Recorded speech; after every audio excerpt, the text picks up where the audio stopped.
Ms. Dooley, we'll have you come up and stand just to the side of the box here, and Ms. Lou will give you an oath before you have a seat.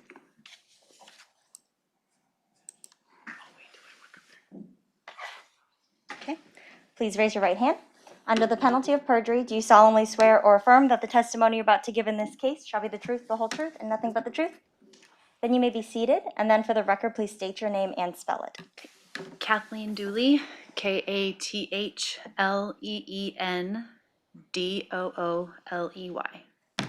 And Ms. Dooley, while the witnesses are testifying, we are having them take off their masks. There's water for that there. There's water as well in that pitcher there if you want it. Thank you. And whenever the state is ready. Thank you, Your Honor. Good afternoon.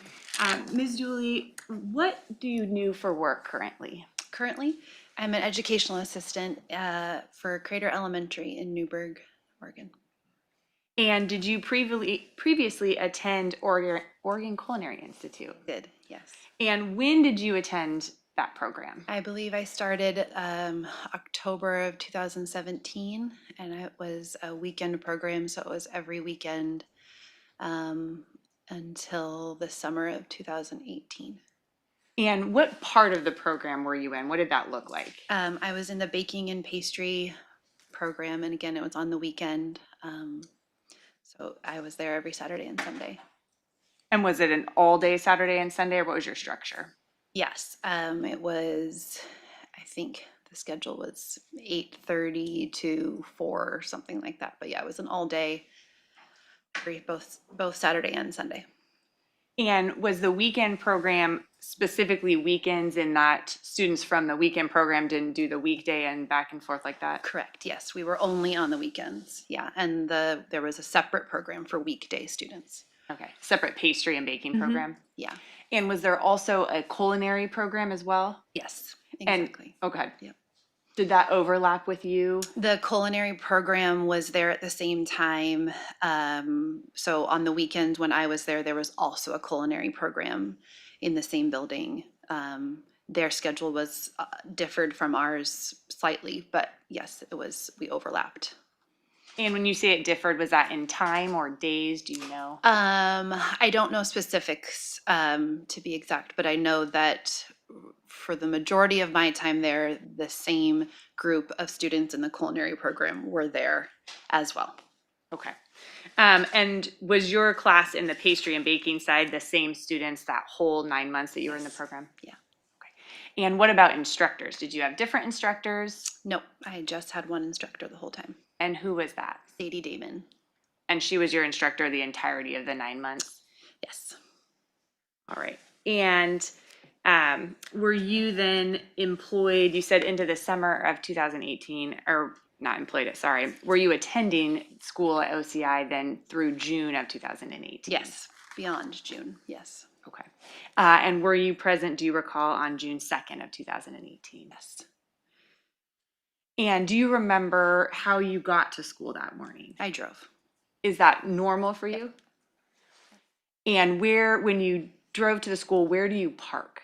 I parked in the building, in the parking lot of the building that had all of our classrooms. So there was an OCI office building, and across the street was the building that had all of the kitchens and classrooms. And they had a parking lot with a few spots, and I always parked there. That was pretty regular? Yeah, I think there were a couple exceptions when that lot was full, but mostly I parked there. Okay. And can you see State's Exhibit 1 that's right here? If I move my chair over, I can. Can you see it now? Yes. Okay. And do you, generally speaking, recognize that layout? Yep. And is that the building you're talking about that Yes. has the parking lot? Mm-hmm. Okay. And so when you got to OCI that morning, do you remember around what time you arrived? I believe I arrived around between 8 and 8:15.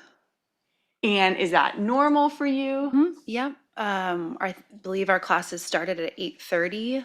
And so we always had a few minutes to put our stuff away, get dressed and ready for our class and be in the classroom when it was time to start. And when you say get dressed and ready, what do you mean by that? We had a dress code of pants and a chef jacket and a hat and an apron. So we had to have all of those things on when the class started. So oftentimes people came either in street clothes and changed into it, or, you know, partial outfits and had to prepare themselves for that. So Okay. All right. And so when you arrived that morning and parked your car, you parked in that same parking lot you've described? yes. And if you're able to, can you tell from looking at this which side of the board or the building the parking lot is on? The top, so where it says student entrance Southwest Madison, and then the garbage and recycling, that's where the parking lot was. Okay. And so when you parked that morning, did you see anyone else? What did you do? There were multiple students in the parking lot when I arrived, awaiting at that student entrance door. And is that usual? No, no. Usually they were outside of the door. The door was locked, and usually when we arrived, that door was already unlocked. And which door are you referring to? The student entrance, Southwest Madison. Okay, the top of the board there? Yep. Okay. And you said there were a lot of students? Yeah, I mean, I don't remember how many, but I remember that there were a group of us students waiting there. And so did you get out of your car and wait with them? I did, yeah. Okay. And do you remember about how long you waited or what happened? Not very long. We were there a few minutes. And then Chef Damon came to that door from the inside and let us in. And do you recall if it was just pastry students or if there were culinary students? It was both. Okay. Yep. And so the door, when you say that door, are you referring to the student entrance? Yes. And you said she came from the inside? Yes. So she was in the building? Yes. Okay. And unlocked the door? Yes. All right. And did you see where she went from there? No, I did not. No. And where did you go? Right into the student lounge with lockers, and there were round tables in the student lounge, and I remember exactly which table I went to. And did you sit at it or what? I was standing there, had my bag and my box of supplies, and I was chatting with the other people in the room. I'm going to show you what's been marked as States Exhibit 4, if we can put up the screen. Oh, 5, excuse me. And if you can just pause it.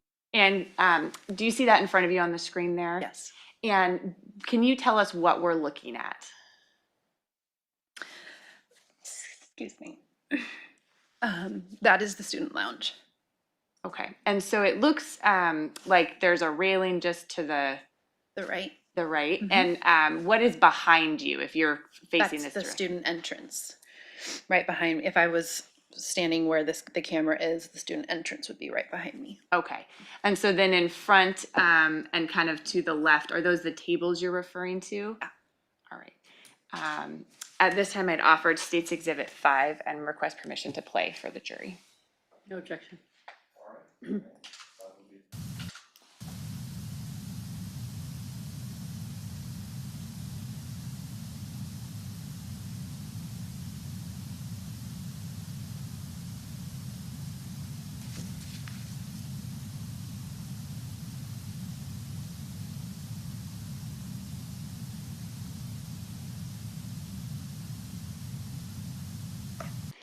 And we saw there in that video some other tables. And are those the tables you were talking about? Yep. And do you remember what part of that room you were standing in? That first table, so it would be the one, the bottom right of the screen. Okay. That one, yep. That one. All right. And you said you were talking to some other students? Mm-hmm. Okay. And I'm going to hand you what I have marked as States Exhibit 89.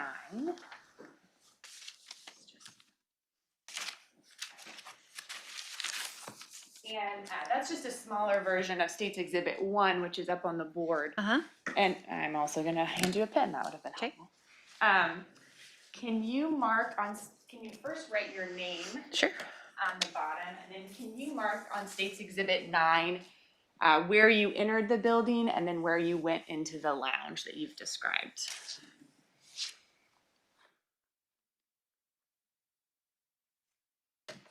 All right. Okay, and so you're in the lounge area at the table. What's the next thing that you remember? The next thing I remember is a student, a fellow student, yelling, "Call 911." And did you know who that was, or could you see anyone? She was in the culinary program. I know we weren't friends, but we knew each other by face, and I knew who she was. And where was she when you heard that? She was standing right outside of kitchen 1 and 2. And do you see that green pointer kind of in front of you there? If you extend that, can you point on the big map where that was? About right here. And if you'll look on the TV also in front of you, is that same area? Yeah, right. It'd be right where those mixers on the shelf are. Okay. And when you heard her tell someone to call 911, what did you do? I remember saying, "Are you serious? Do you really need someone to call 911?" And she said, "Yes." And so I picked up I think I had my phone in my hand already, and I dialed 911. And when you made the call to 911, did you stay right there at that table, or where did you go? No, I came to her to see what she needed, why she needed us to call 911. And I believe she said, before I believe she said, "There's a body in here. There's somebody on the ground." And where was she referring to? Kitchen 1. Okay. And did you then go into kitchen 1? I think I stood right at the doorway. Okay. And during the course of your call with 911, did you stay in one spot? No. I remember dialing and it didn't connect. So I remember dialing it again. And while I was waiting for it to connect, I was trying to find Sadie Damon, our chef. And so I was going through the building, trying to find her. And were you able to find her? Yes, she was in the guest restrooms. And can you point for us where those are? Yep. There. Yep, right there. All right. And during the rest of that call, did you move around or did you go back to one place? After she came out, I said, "We need you in the kitchen," and I followed her and I stayed in that kitchen. I believe until the paramedics came. I may have stepped out again and back in, but I remember being in the room almost the whole time. At this time, Your Honor, I'd like to play State's Exhibit 23. No. And this one's been offered already this morning. 911. Hi, we are at Oregon Culinary Institute, and there is somebody collapsed in.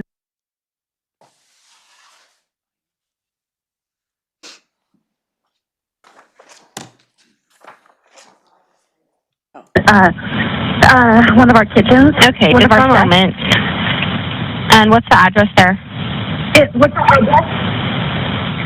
1701 17 West Southwest Madison. 1701 Southwest Madison? No, 1717 Southwest Jefferson. 1717 Southwest Jefferson? Yeah, yes. Okay, and... He's one of our chefs, and he's an older man. All right, is he conscious right now? No, he is not conscious. Okay, is he breathing? No, he is not breathing. Okay. And is anyone doing CPR? Yes. Okay, someone's doing CPR right now? Yep. Do they need instructions? Do you need instruction, or do you need for... Are they doing compressions only? She's doing compressions, and I can switch out too if you need to, because I'm CPR certified. Okay.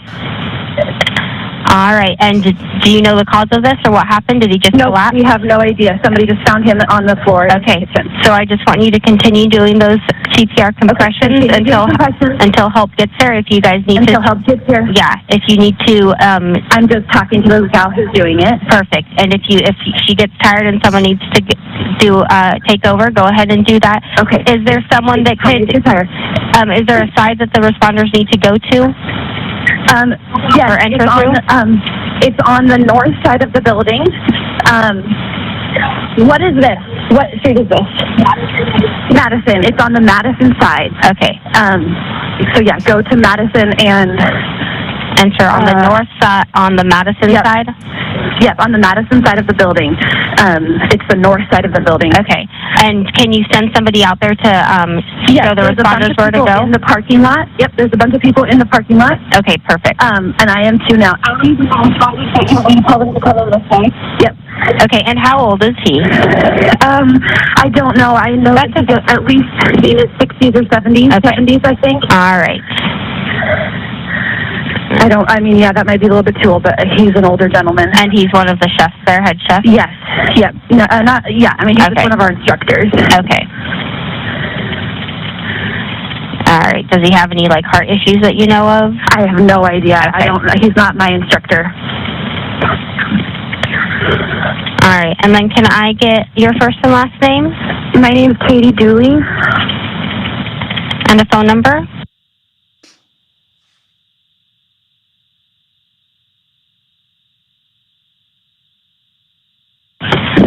All right. And I'm just going to stay on the line with you until Stay on the line. somebody gets there, okay? Yep.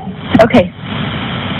And someone else is putting in, the address is 17012 Southwest Jefferson. I'm not sure. Keep going. Do you want me to do it? Yeah. Okay. He's bleeding out of what? Okay. He's bleeding out of his chest. Bleeding out of his chest? Okay. Yeah. Does he just started bleeding. Okay. Is someone still doing CPR? Yes. No. Should she keep going? The ribs are broken. Yeah. Okay. Yeah. Ma'am. Okay. All right. Is someone still doing anything or no? Yes. Okay. Yeah. She's still doing compression. Okay. All right. Does she need to continue? Whatever she feels comfortable doing. Whatever you feel comfortable doing. Do you want me to turn out? Do you want me to take a turn? They'll be there. They're coming really fast. They'll be there any second. They're going to be here any second. I know. You're doing a good job. I know. You're doing a good job, okay? Someone's on scene right now. Is there someone out there? Okay, I know. Okay, they're coming. Do you see them? Fuck. No, we don't. Okay, I know. I know, Katie. You're doing a good job. I'm so sorry. Oh my God. Do you see any of the responders? No, but they're getting him, but he's okay. dead. I'm sorry. Okay.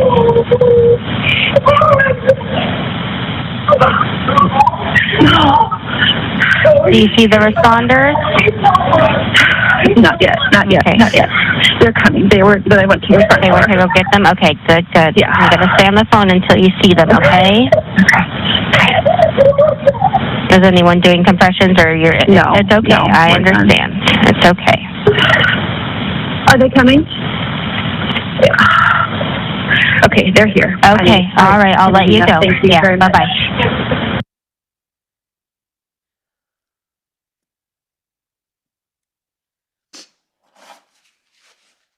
It sounds like as you go into the kitchen that there are some other people who were already in there. Is that right? Yeah. Do you remember who all was in there? I don't remember her name that was doing the compressions, but she was doing the compressions. Sadie Damon was in there with us.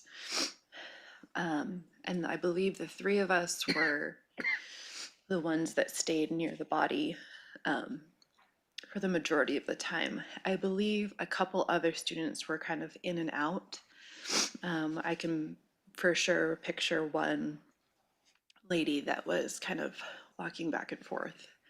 And then beyond that, I can't speak to exactly who else was in there. I know that people were watching from the door and Where you were when you went into the kitchen, were you facing the door or would your back have been to the my door? back was to the door initially, and then I kind of turned my body so I was facing the door, or turned toward my body, yeah, so I was facing the door. When the paramedics came, I was facing the door. And I should clarify, the door that we're talking about, is that the door that you've described earlier, kind of near kitchen 2? Yeah.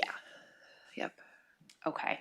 And when you were first told to make that phone call, you said had you gone into the kitchen before you went to find Chef Damon? I believe I just saw a body on the ground. To my recollection, I didn't even know who it was when I made the call. And then when I went to go look for Chef Damon, I just knew that there was somebody on the ground. And I don't remember when somebody said it's Chef Brophy in that timeline. Did you know Chef Brophy much at all? I knew who he was, and we interacted, within the class and within the school a few different times. I didn't know him on a personal basis, but he would have recognized me as a student in the school. Your classes had some overlap then? Yeah. I believe he came and showed us knife skills at one point, and taught us a lot about, or told us a lot about different spices and foods and skills and things like that. When you went to find Chef Damon and came back into the kitchen, how far into the kitchen did you go and kind of what did you do? All the way in, and his body was all the way in and over to the side. So I went all the way to his body and knelt down, and I was really focused on the gal who was giving compressions. I wanted to make sure she knew I could help her, because I had done compressions before on somebody, multiple people in fact, and so I wanted to make sure that I offered my assistance to her. So I was focused on and relaying all the information from the operator to her, and then giving the correct information to the operator to get the paramedics there. I just remember that being the focus. And is that then who you're talking to in that call as you're going back and forth? Yeah, I was talking to her, the gal who was giving compressions, but then I was also trying to find out the right address and so which entrance they should come in. And I believe it said that I went out into the parking lot because there were lots of other students in the building, and so we were all trying to figure out how to get the help there as quick as possible. And so when you went out to the parking lot, would that have been back out to the student entrance? Yeah. And did you go, it sounded like back into the kitchen? Yeah. And what role, if any, did you take there as you kind of ended that phone call? Basically just telling her what was going on, and towards the end of the phone call, when we realized we weren't having any success, we just sat and waited. And it sounded like in the phone call that at some point there was some additional information that was gathered. What was that, or how did that happen? Do you recall? As she was giving compressions, she suddenly noticed there was blood coming from his chest, and she thought that she had broken a rib. She said, "I think I broke a rib, and it's bleeding now." And so that's when I said, should she keep going?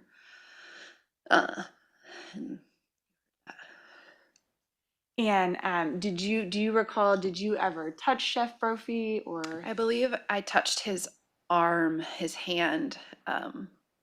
His hand was up like this. I believe once she stopped compressions, I put my hand on him.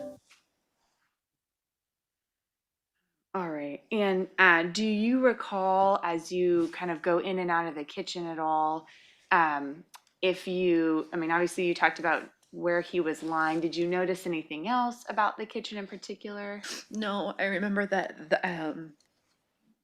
there were two metal, we call them bench tables. They were just two metal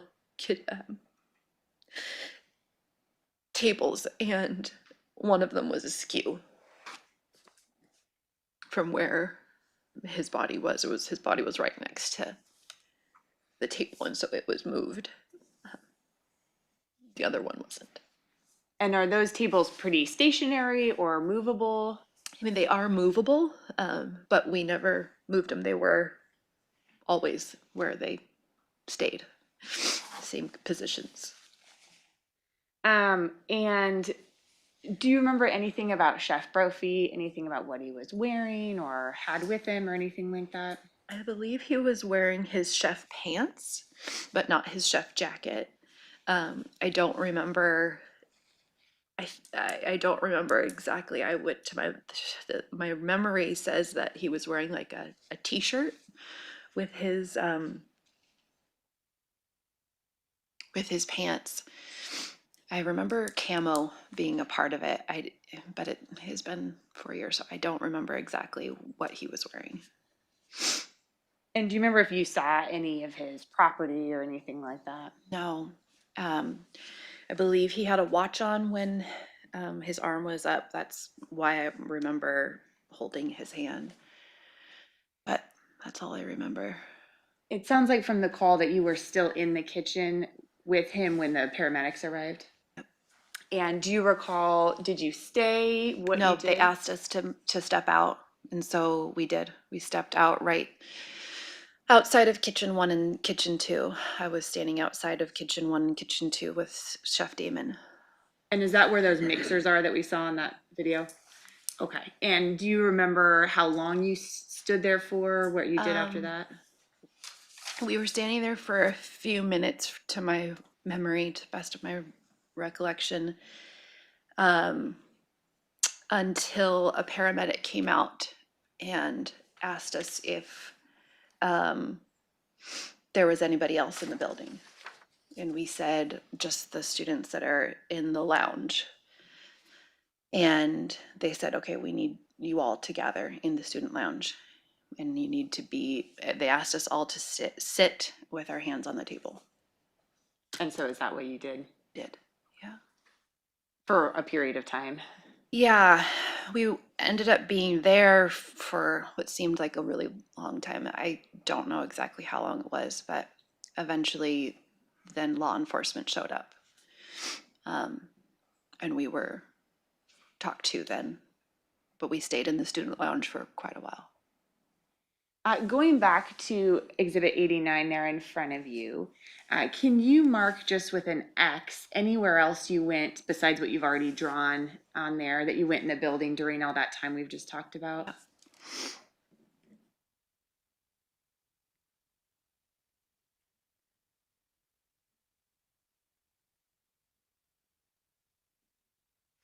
And then can you tell us what you marked? Yeah, I marked the kitchen 1, where his body was. I marked right outside of the guest restrooms where Chef Damon was. I marked the hallway outside of kitchen 3 and right below classroom B and C, because that's where I remember running down to try to find Chef Damon.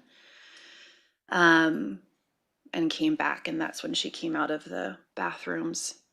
And then I marked right outside of kitchen 1 and 2 and the student lounge. And can you show us with the pointer on the big map on Exhibit 1 what hallway you're talking about? And then tell us why you went that direction. I went down here to see if Chef Damon was down here. This was our classroom where we had class instruction sometimes, so I checked in there to see if she was in there. And I was in this hallway as I was yelling her name. Okay. And is it the case that the pastry program and the culinary program, did you have different classrooms? Yeah, our classroom was always classroom B. We did take a class in classroom A, but our classrooms were never in the same place at the same time. So yes, they were either in classroom C when we were in B, or A while we were in B. Okay. And as you're kind of going through down that hallway, back towards bathrooms, back into the kitchens, out to the lounge, did you notice anything unordinary or out of place? No. And are there like items around as you're moving around? Yeah, lots of things. The classrooms are have desks and computers, and then, like you saw in that picture, there's that shelf with mixers on it. That hallway doesn't have much that I pointed to. That doesn't have much on the walls, but at the end, outside of kitchen 3, there's lots of storage outside. There was lots of storage outside of that. Shelving and lots of kitchen supplies. So yeah, there were lots of things. And nothing, I assume you didn't inspect them closely. No, But nothing appeared out of place or knocked over or anything like that? no, not to my memory. Okay. And it sounds like you kind of had to move around quite a bit to find Chef Damon or see what you Yeah. were looking for? Yeah, I was just panicked and, trying to get help. And obviously she was my supervisor, so I wanted her there and wanted her aware of it. And yeah, I just remember going down that hallway yelling, "Chef, chef." And she came out of the bathrooms when she heard her name. And All right. And were you able to tell from where you were where the paramedics were directed into? I believe they were directed in the dining room entrance side, and came. Would you like me to use the pointer? Yes, please. I believe they came in through here. Again, I wasn't there when they came in, so I'm not sure, but I believe they came in through here and up this hallway and around to the kitchen. Yeah. So it seems like there's a lot of different ways into the building and even to where you were in the back. Yes. Yeah. Yeah. Definitely.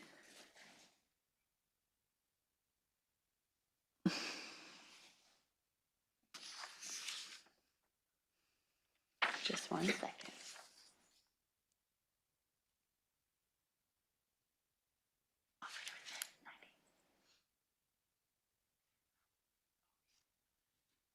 And Your Honor, I would move to admit State's Exhibit 89, which is the map that she's been marking on. No.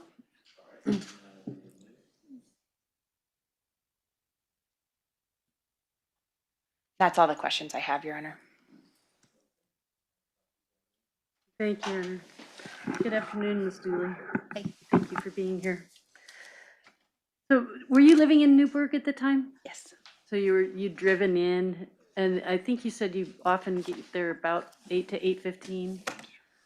Did you check? Do you have any better, more specific idea that morning, or is it just somewhere in that 15-minute range? Yeah, I don't have specifics on that morning. Okay. So when you would get there, did it seem like the normal number of students were there when you got there, or was there something different about pulling into the parking lot that morning? No, the only thing that was different was that they were all outside and not in the building. But there wasn't an abnormal amount of students.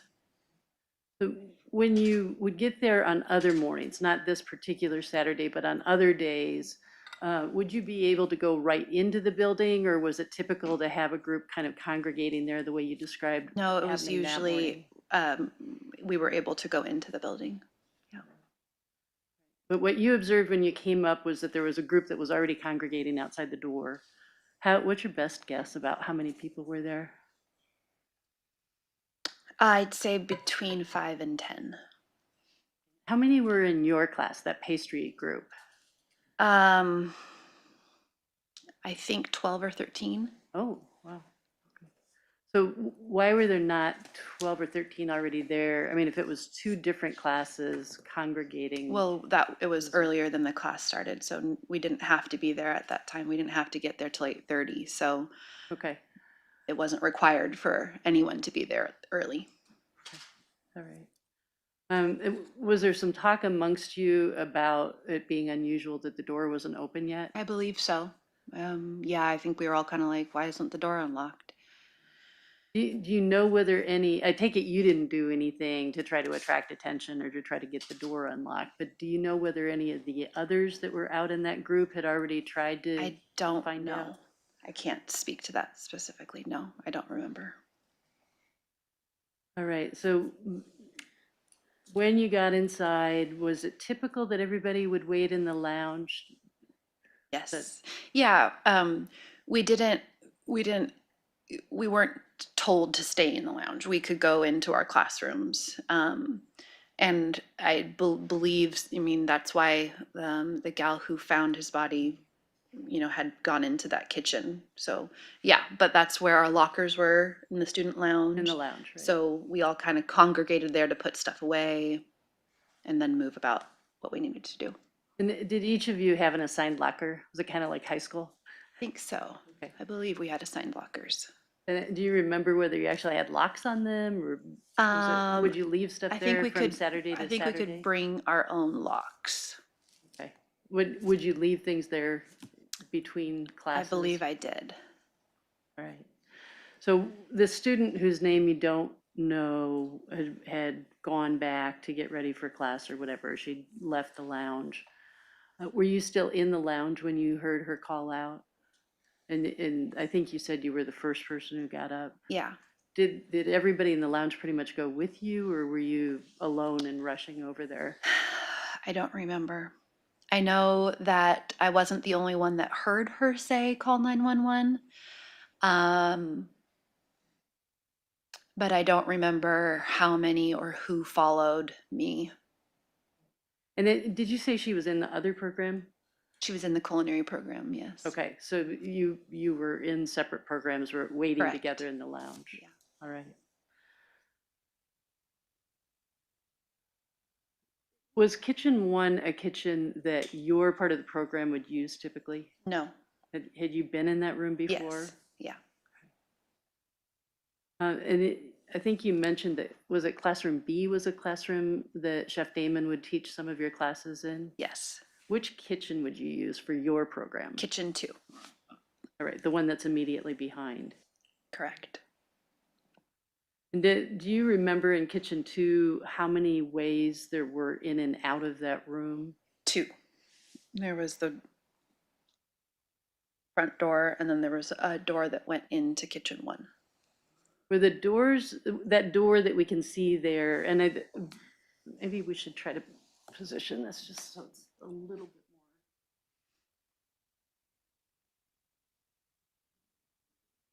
So is that door in between the two, was that like an open doorway, or was that a door that would typically be closed during classes? During classes, it was typically closed. Okay.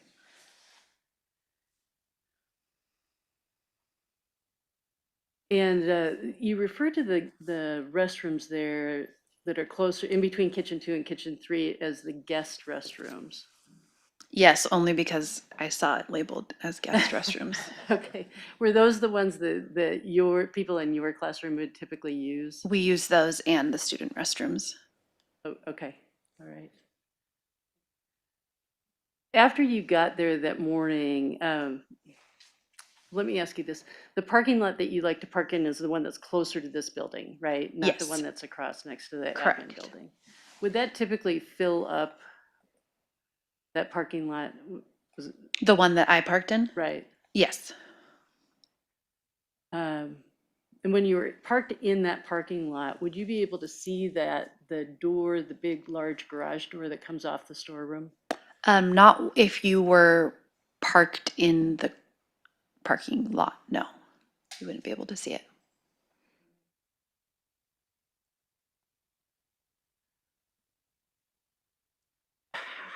It sounded like when you were looking for Chef Damon that you were calling out pretty loudly for her. Is it hard to hear from one end of that? Yes. Thank you, Your Honor. Would you typically have to really project pretty loudly to have somebody hear down that hallway in that building? Well, yes, because typically there were lots of different things going on in the building. So if You classrooms mean were happening, people-wise or mechanically? both. Both, okay. Yeah. So tell us a little bit about just that ambient noise level, leaving the people out, just talk about the mechanics of the On equipment. that morning or Well, typically? typically on a Saturday morning, what would you? Typically, if class was in session, there would be the noise of the ovens, the noise of the refrigerators humming, the noise of students talking. In our classroom, the pastry classroom, we often had special equipment like KitchenAid mixers and all other kinds of various things that could be making ambient noise. But even if when class wasn't actually happening, the building was kind of a loud building, just because of refrigerators humming and ovens always on, fans on. I don't remember it as a quiet building. And it was the ventilation system there, and we're going to talk with people who work there full time, were employed to run the building, so we can get this from other people too. But was the ventilation system on constantly, or would that be kicked on if certain equipment was turned on? Was it important to kick on the ventilation with that, or was that just going? I have no memory. I remember that in the summertime it was hot with the ovens on, and I remember there being talk of trying to adjust the AC with the ovens, but I don't remember anything about the ventilation system really. So I know that this is hard to talk about, and I'm going to try to go through this quickly, but at what point, or did you understand at some point that he had been shot rather than having a heart attack? The only time that I realized that that he had been shot was after the paramedics arrived and they asked us to leave the room. And then they asked us to sit, when the paramedic came out and said, we need everyone to sit in the student lounge and have their hands on the table. They still didn't say anything about what their reasoning was or what had happened. I heard a law enforcement, one of the cops come through, and I heard on their walkie-talkie say GSW. And then I heard them clearing the building. And then they came and told us that that there was a gunshot victim, and that they wanted all of our hands on the table and they had to check all of our stuff. And when you say they had to check all of your stuff, were they actually coming around and swabbing everybody? Or I don't think they swabbed our fingers. I don't remember that, but they didn't let us go into our lockers or touch our bags on the floor. So I think I know the answer to this question from what you just said, but did you or the three of you who were in that kitchen, did you either see or have some conversation about seeing casings, actual bullet casings there? No. No.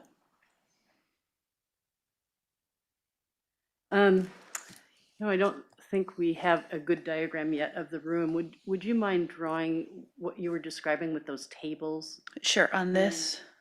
Or I think that back here on the easel. Oh, good. Thank you, Erin.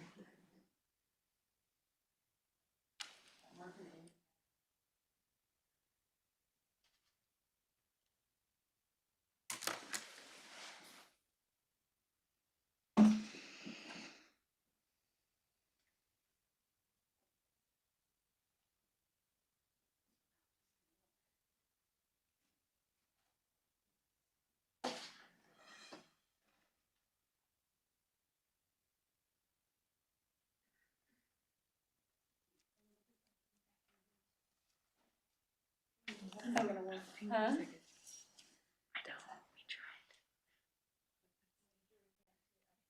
I'll move it after she does. Okay, you need this here.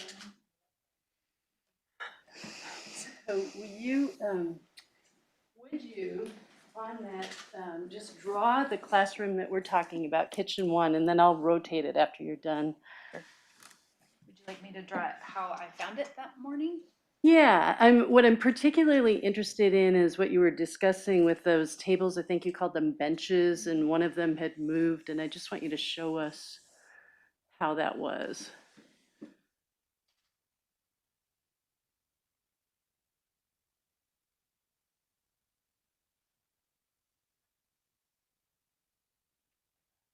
Okay, and what are is the outside of that sheet sort of how the room was, or is that?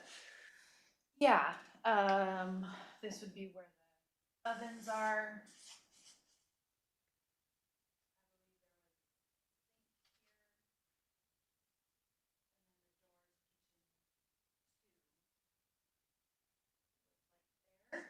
And then there was a wall or shelving at least right here, this whole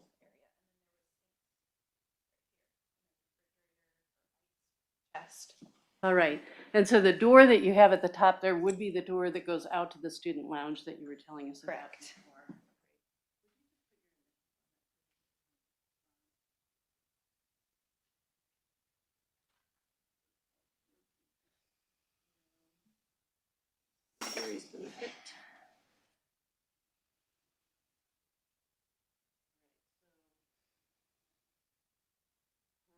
You use the pointer again to just go through what you were talking to me about with the sinks over here and the door Yeah, that goes so out. this would be the door that leads out to the student lounge.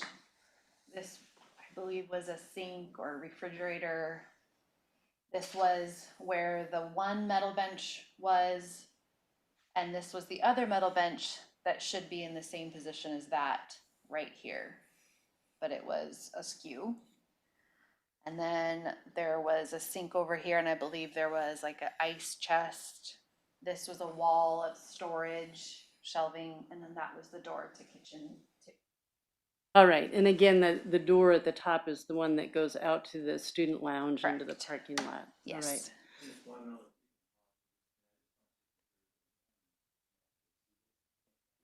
Everybody can? Good, thank you. So those two benches, those two tables are the same size as each other? Yes. Right. And how, you said they're always in the same place? I mean, except for this morning, they typically would always be in the same place? Yeah, typically. I can't say like Sure. 100%, but yes. And about how far would they be from each other normally? 2 feet is what I would say. Maybe not even. Very narrow passage in Yeah. between the two? Yeah. Okay. And where was his body in relation to the one that's askew? Right here. Okay, so almost as if his head's pointing toward that door? Yes, Going that's how out. I remember it. All right. Right, thank you. Mhm. And Your Honor, I think probably it would be easiest if we just mark this as 301. We just started with these diagrams. So I will work on that just after. 301. I'll put a sticker in the back.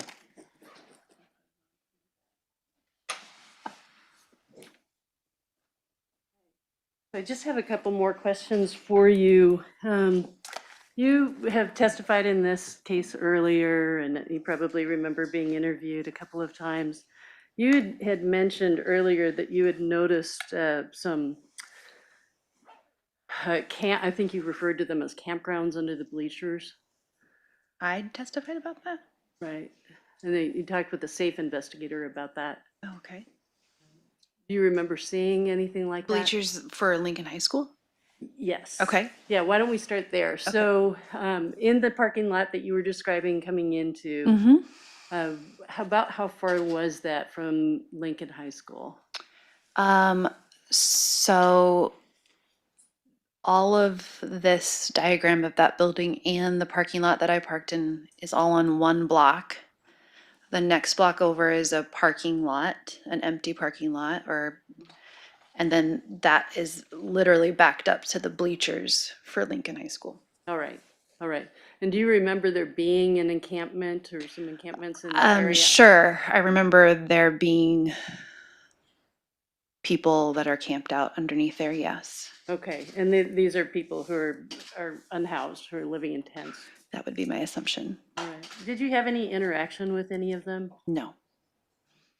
Do you remember an occasion where one walked into the school?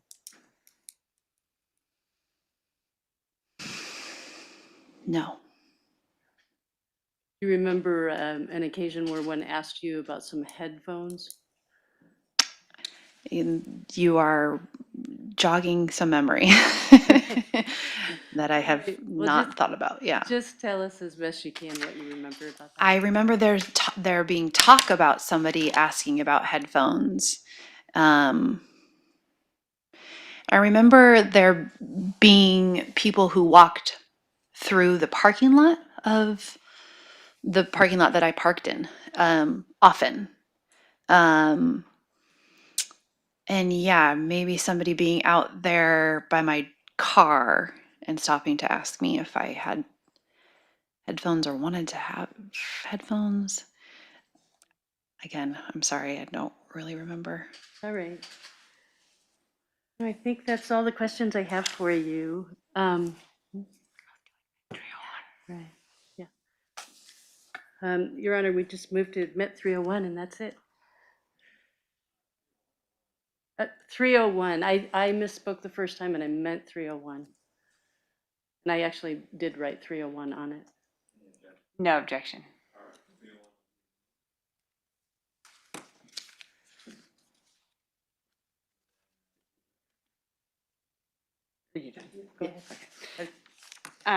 And just a couple questions for you. In that last interaction you were just talking about, or any interaction similar to that, was there ever a time where you were afraid for your safety or assaulted or anything of that manner? No. There were people walking around all in that area often. Homeless people and all other kinds of people. And so there was always lots of movement and action happening, but I was never worried about my own safety. All right. And going back to when you were in the kitchen as everything's happening, and when you were asked about if you'd seen any shell or knew about any shell casings, Yeah. You don't recall anything like that? No. And do you recall anyone moving anything or kicking anything or? No, I don't remember anyone moving anything. My attention was so focused on his body and her doing the compressions that I don't really remember anything else about the surrounding movement. That's all the questions I have. Thank you. Yes, I'm going to move the easel so she can actually. And yes, she can be, at least from ours. Okay, thank you.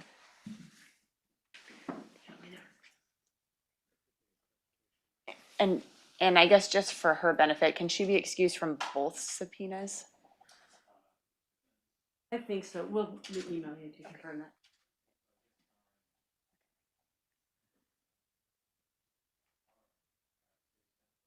The state will call at Dorothy Sadie Damon.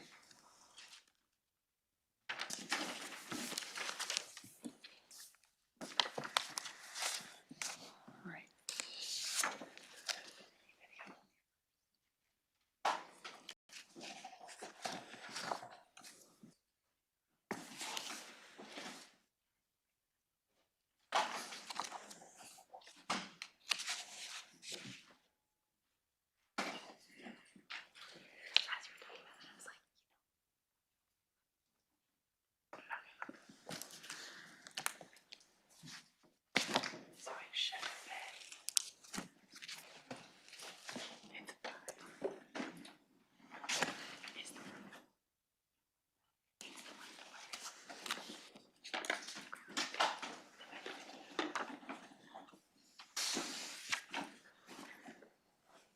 All right, Ms. Damon, we'll have you come up to this squared off area and just remain standing by the side of it, and my clerk will give you an oath.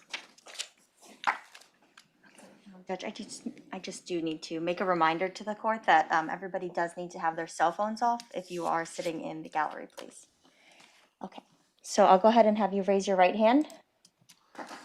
Under the penalty of perjury, do you solemnly swear or affirm that the testimony you're about to give in this case shall be the truth, the whole truth, and nothing but the truth?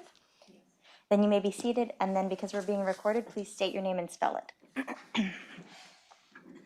Shall I remove my mask? Yeah, you can do that. There's also a pitcher of water there if you want it. Thank you. You state your name for the record and spell the last name if you could. My name is Dorothy Sadie Damon. Dorothy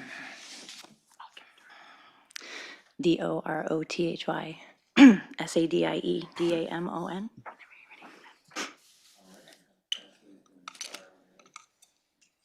Good afternoon, Ms. Damon.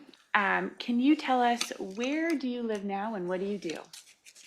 I live in Trenton, Maine, and currently I'm working on opening a business. And did you previously live here in Portland, Oregon? I did. And when did you live here?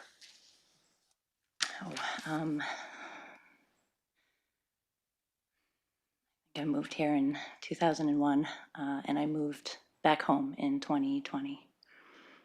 And while you lived here in Oregon, did you work at what was called the Oregon Culinary Institute? Yes, I did.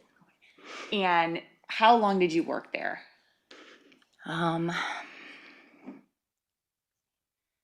Three-ish years, I believe. When did you start and end? I started in late 2016 and ended when the school closed down in 2020. And did you also attend culinary school at OCI, or did you come there from somewhere else? I came to OCI from somewhere else. And so when you began at OCI, what was your role or responsibility? I was hired to be the weekend baking and pastry instructor. And so were you solely a weekend instructor? I was initially, and then I started doing externship coordination as well. And when did you start doing that piece? About a year, I think, after I was hired. All right. And what did being the weekend pastry instructor entail? Saturday and Sunday, we would have classes about 7 hours out of the day. And we would just go through the entire baking and pastry curriculum from start to finish. And I think that program was 6 months, I believe. So it was a little accelerated. And was that faster, a shorter program or a faster timeline than the weekday program? Yes. All right. And so did you have the same class of students both Saturdays and Sundays for that 6+ month period? Yes. And so then in your 3.5 years or so, did you have several classes or groups of students? Oh, yes. Yeah. Several different classes. And when you taught on the weekends, were you the only class there or other classes going on? What did that look like? There was always a pastry class running at the same time as a culinary class. And were your hours the same of class? Yeah, roughly. We may have had a slightly different end time at the end of the day, but they were about the same length. And during the time that you taught there, and maybe it changed over time, were the hours always the same on the weekends? Yes. And what were those hours? Class started at 8 a.m. and we were done, I think 3 p.m. perhaps. All right. And during the time that you were the weekend pastry instructor, did the weekend culinary instructor, was that a rotating? It sounds like you were stationary. Was that a rotating position, or what did that look like? For culinary, it was a rotation, yeah. And how frequently did that change? Do you remember? I believe they changed instructors with each class, but I forget how long each class was. And so did you get to know those instructors, or did you not have much overlap? There's a good deal of overlap. I knew them already, most of them from having worked with them previously as well. I see. And so where did you work previously that you knew some of the instructors? I was at Le Cordon Bleu Culinary School. And so did you just transition from there to OCI when the one shut down and the other one started? Correct. All right. And so how long had you worked with some of the OCI instructors in totality, would you say? It would have been years. Some of them were at OCI when I started, and I started working at LCB in 2004. So that would have been maybe 12 years. And LCB is Le Cordon Bleu? Sorry, yes, Le Cordon Bleu. Okay. All right. And do you recall if you were teaching the weekend pastry class back in June of 2018? Yes, I was. And during that time, do you recall who the weekend culinary instructor was? Yes, it was Dan Brophy. And I guess to clarify, prior to June 2nd of 2018? Okay. And how well did you know Chef Brophy specifically? We weren't social outside of work, but we worked together pretty frequently. And what did that look like in terms of overlapping classes or that sort of thing? Overlapping classes. We didn't really share classrooms or kitchens. Our students commingled because we were all in the same relatively small building. So we saw each other frequently. And were there ever a time where you joined classes or there'd be an overlap at all between the two disciplines, or was it mainly pretty separate? Relatively separate, yeah. And okay. And specifically on the morning of June 2nd, 2018, do you recall if you were teaching that day? I was. And do you recall what time you arrived at the school that day? I got there right around 7:30, 7:35. And is that a typical time for you, different than your normal time? Typically, I arrived a little bit later than that. I was there a little on the early side that day. Okay. What time would you normally arrive? Usually 7:45. And any particular reason you were earlier that day? Oh, the bus. I took the bus that day, so the bus was on the early side. Ah, okay. And did you just change periodically how you got to school? Mm-hmm. Yes. And in taking the bus, where was your stop? Where do you get off? That day, I had gotten off the bus downtown on the bus mall, so 6th Avenue. I want to say it was 6th and Jefferson. May have been 5th and Jefferson. I can't remember which is the cross street. But then I would have just walked along Jefferson to OCI. Okay. All right. And so is that a fairly decent walk? Yeah, maybe a half mile. And was that your typical route if you took the bus? Yes, yeah. If you didn't take the bus, how would you normally get there? Probably pretty close to the same thing, except it would have been driving. I'm sorry, I don't remember what the cross street is, but it would have been driving to meet up with Jefferson and then driving along Jefferson to OCI. Okay. All right. And so that morning, you believe you arrived sometime between 7:30, 7:35? Okay. I want to show you what's been marked and admitted as State's Exhibit 14. Just one second. And can you see that in front of you? Yes. And tell me if you see yourself. Yes, I do. If you can pause it. And it's a little hard to see, but is that you there at the top of the screen, almost to that phone pole, maybe? Correct, that's me. Okay. And which direction are you headed? I'm headed toward the school building, which would be west. Okay. And I am going to show you what's been marked as State's Exhibit 95.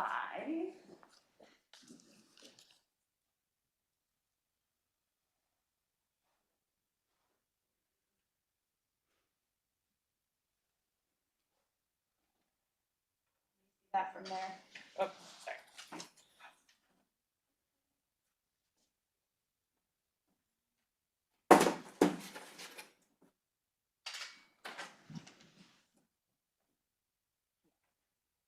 All right, and so can you, and there is a pointer up there.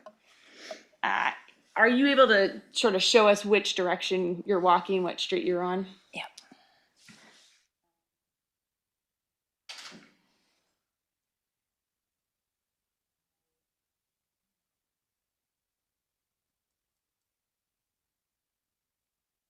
I'm so sorry. Hang on a second. It's okay. Let me turn it so it's not upside down for you.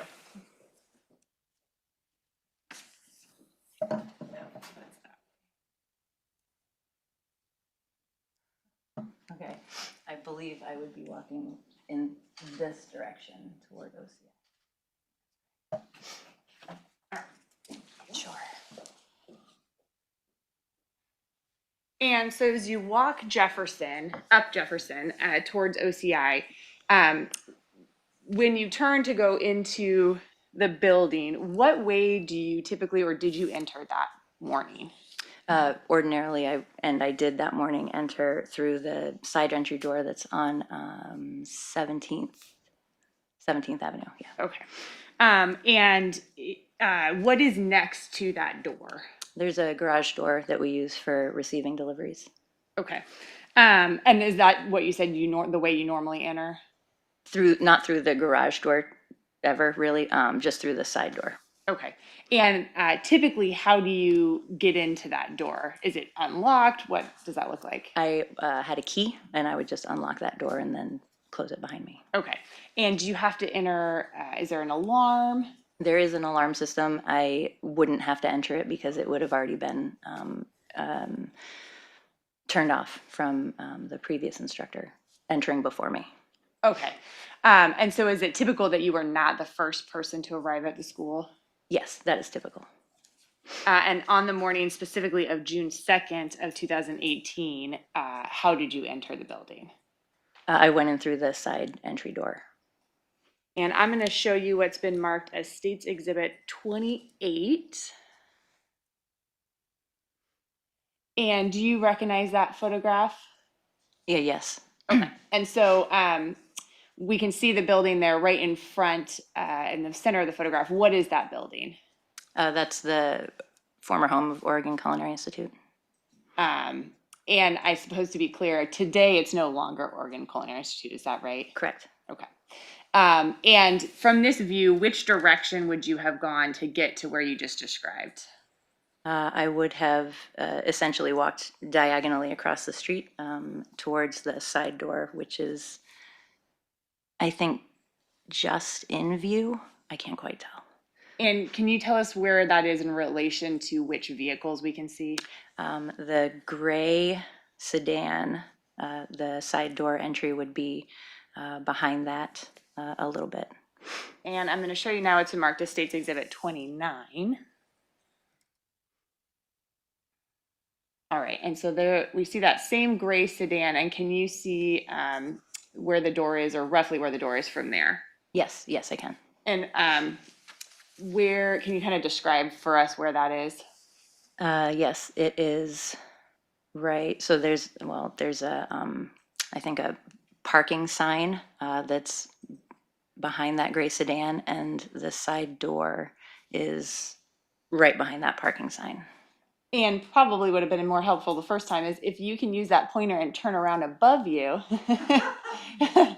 to point at it. Right here. All right, and the roll-up door that you described, can you see that? I can, and that's right here. All right, and I would offer States Exhibits 28 and 29.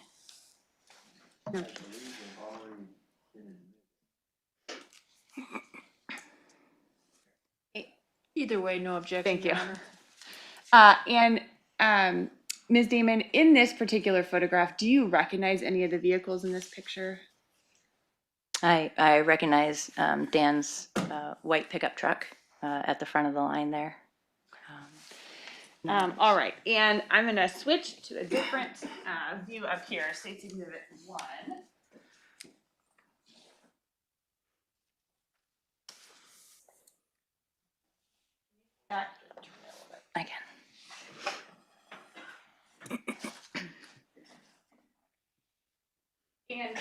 show us on this diagram where that door is that you entered?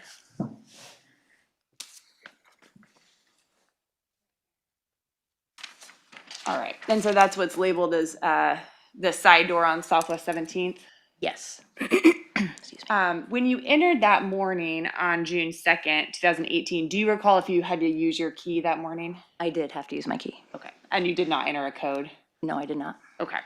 And do you recall as you then turned and walked into the building, did you see any vehicle or any people? I didn't see any people. I did see Dan's white pickup truck outside. All right. And what about the doors as you arrived and entered that side door? Did you notice anything else about the rest of the building? As I entered the side door, I noticed that there was a sort of a utility cart right next to the entrance that had just a couple personal belongings on there that I just assumed to belong to Dan. And aside from that, I didn't notice anything else immediately. What about outside the building as you went into the building? Were any of the other doors that you could see open? The delivery garage door was open. And was that normal, unusual? That wasn't typical, but it wasn't. It also wasn't out of the ordinary. It just it sometimes people use it for loading and unloading things. And so then when you went into that side door and unlocked it, is that when you saw the cart? Yes. And I'll show you it's been marked as State's Exhibit 30. And do you recognize that photograph? Mm-hmm. I Yes. see you nodding. And is that the cart that you referred to? Yes. And I'd offer State's Exhibit 30. No objection. All right. And you said you assumed they were Dan's belongings. Why did you assume that? Well, honestly, for no other reason than I assumed he was the only person in the building. And why would that be? Because he was the only other instructor on duty, and he always arrived before I did. And to your knowledge, was there anyone else that was scheduled to be there that day? Anyone that worked at the facility? No. What about, are you familiar if the building has a custodian? We did have a custodian who I think he was only there on Sundays. He wasn't there both days of the weekend. All right. And so when you went into the building, did you see Chef Brophy? No. Did you see anyone else? No. What did you do when you entered the building? I would have taken my bags, my belongings to my classroom to drop them off. And then I started setting up for the day, creating my demo board, going to the kitchen, setting things up, just general preparation for the day. So looking at State's Exhibit 1, let's start first with the classroom. Was there a regular classroom you had or a specific classroom that day? My class would fluctuate between between classroom B and classroom C. That day, I believe we were in classroom B. I believe we were in classroom B. Okay, and so you went in there first? Yes. And then you said you did put together a demo board, is that right? Yeah, a whiteboard just to sort of outline what we're going to do for the day and the weekend, and just so everyone's on the same page. And where is that whiteboard? The whiteboard would be against this wall right here. All right. And so then from there, you said you started to set up the kitchen? Yes. Okay, and so was there a particular kitchen that you always used? Yes, the pastry kitchen would be kitchen 2. And how did you enter kitchen 2? I would come down this hallway and come into this door right here. And do you recall on this particular day what all you did in kitchen 2? Yes, I was setting up a demo to make rolling fondant. So I was scaling ingredients, measuring ingredients, and gathering equipment and things like that. And do you recall, were you moving around a bit? Were you in one area of the kitchen? I was moving around the kitchen. And as you're in there, did you see or hear anyone or anything? No, nothing of note. Is that unusual? It, I can't say that it was unusual, just because at that time of day, it would have only been really the two instructors in the building. And it's a large enough building that it would have been easy for us to not cross paths at that point just yet. And was it a common practice that you didn't touch base with Chef Brophy or talk to him in the mornings? Correct, because we were usually doing our own thing, and I mean, eventually we would see each other, but. Okay. And so as you're moving around through kitchen 2, did you stay in there or where else did you go?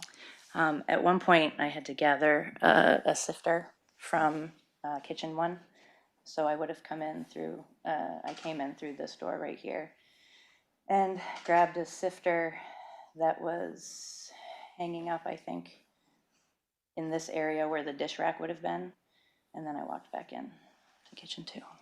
And did you see or notice anything at that time? No, I didn't. All right. And as you're doing this, did anyone else come into the building or did you see anyone else? I didn't. No one else came into the building. Where did you go from your prep in kitchen 2? I most likely I was going back and forth between the kitchen and the classroom, just walking back and forth to do the preparation for the day. I'm pretty sure I had to run to the storeroom and grab a couple things. The storeroom is right behind classroom. Do you want me to point it out? Yes, please. The storeroom is right behind classrooms B and C. So it was, I was just walking between those 3 locations, really. And is the storeroom where the roll-up door that you described earlier is? Yes, sure. Can you show us? Sure. Storeroom, and then the roll-up door would be right here. And as you go into the storeroom and are moving about, did you leave that open? Did you ever do anything with that door? I actually don't recall. I don't believe I closed it. I don't recall. All right. And as you're going back and forth, I'm actually going to hand you what's been marked as States Exhibit 90.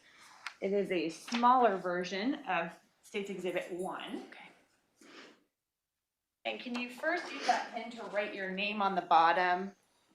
And then can you just sort of mark your path of travel that you've just described as you're entering and then moving around the building? Yes.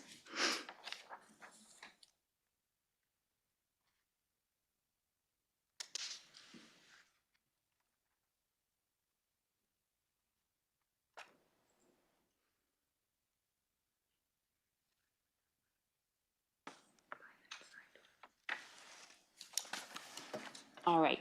And you mentioned as you went into kitchen 1, you kind of showed us with the pointer where you went. In kitchen 1, there's a line. So below where it says kitchen 1, there's sort of a very narrow rectangle. Mm-hmm. What is that? That's an oven range and a hood system. And is it on a wall or what does that look like? There must be a wall. It's a floor to ceiling setup, and I think it's just it was just a 2 double 6-burner stove, and then also a stove on the other side of it as well, and then the hood system would of course been at the ceiling. It was a floor to ceiling. Okay, so it goes all the way up. All right. Okay, and so you last described that you were between the classroom, the kitchen, and into the storeroom. At some point, what was the next thing that happened? I needed to run across the street into our administrative building and grab paperwork, make some photocopies for class. And so I went to the student entrance just to go out through this door because that would have been the shortest point to our administrative building. So I went to the student entrance and saw that there were students waiting outside, so I unlocked the door and let them in. And is that normal? No, that was not normal. Ordinarily, that door would have been unlocked by then, and students would have been coming into the building. And is it normally you that unlocks that building, or how do students normally get in? Usually, I believe Dan would have unlocked it, or any of the instructors would have unlocked it soon after they arrived for the day, the culinary instructors. I don't know what time exactly that would have been. So when you normally got there on other days around 7:45 or so, was it common that students were there when you would get there? Yes, some students would be there for And sure. would they already be in the building or waiting outside? Some would be in the building, some might be outside, depending on the weather. Okay. And do you remember at all what time it was that you went out that exit to go to the admin building? It was close to 8. It might have been right at 8 o'clock. And so did you let them in as you were exiting? Yes, I unlocked the door and I apologized for not having the door unlocked already, and then opened it and held it open, and they came in. And when you went out that way, had you realized people were out there? No, until I walked out into the student lounge. I came around the corner and walked out into the student lounge, and then I saw that there were people waiting outside. So Once you let them in, you said you went to the admin building. And it may be hard to locate. I'm going to show you again, switch back to States Exhibit 95. And can you see it all on this map where that is? yes, it would be this long building right here, just across Madison.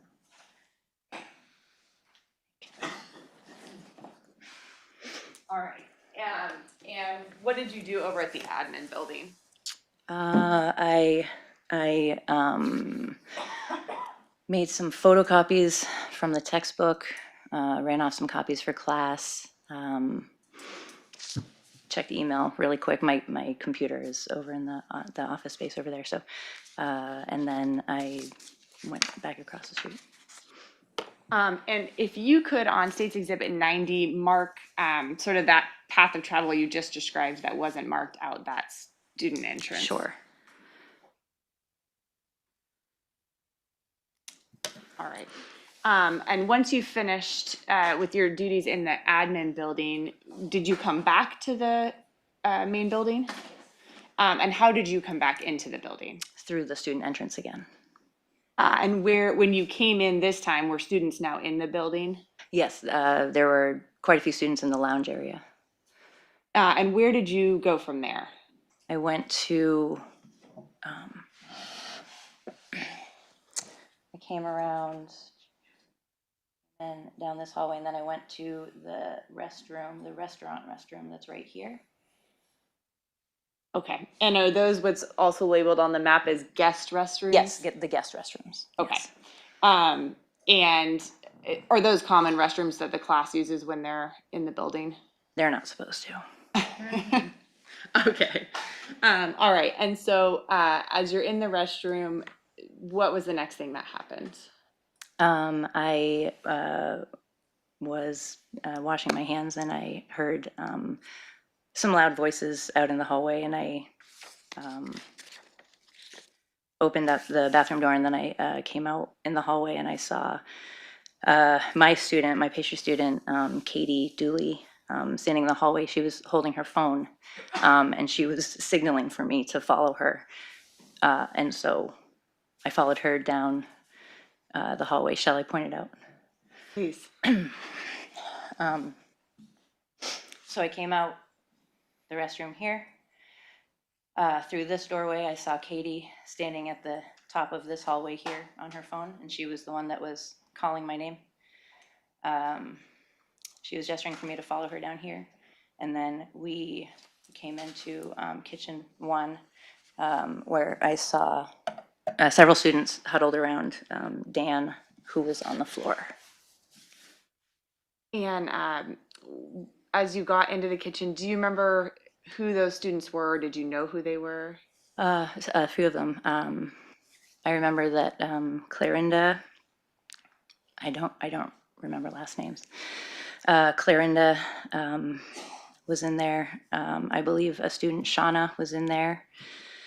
And Katie, myself.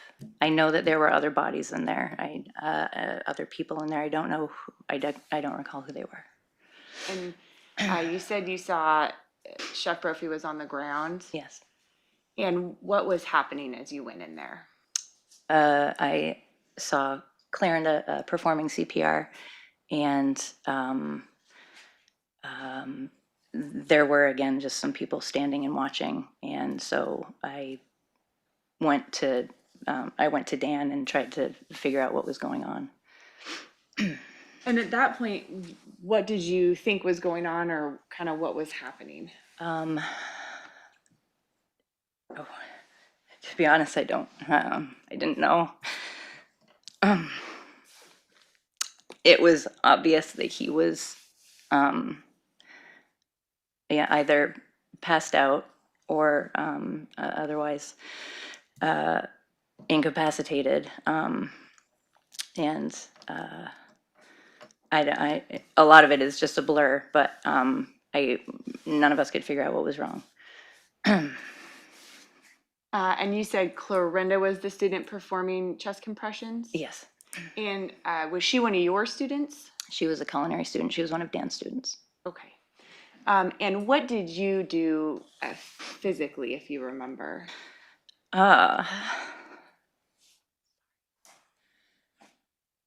Yep. I went to Dan and I knelt down beside him. And I didn't know what to do, so I held his hand. I wanted to see if he would squeeze it back, and he didn't. So I knew that I had to notify my boss, and I needed backup. So I went out of the kitchen.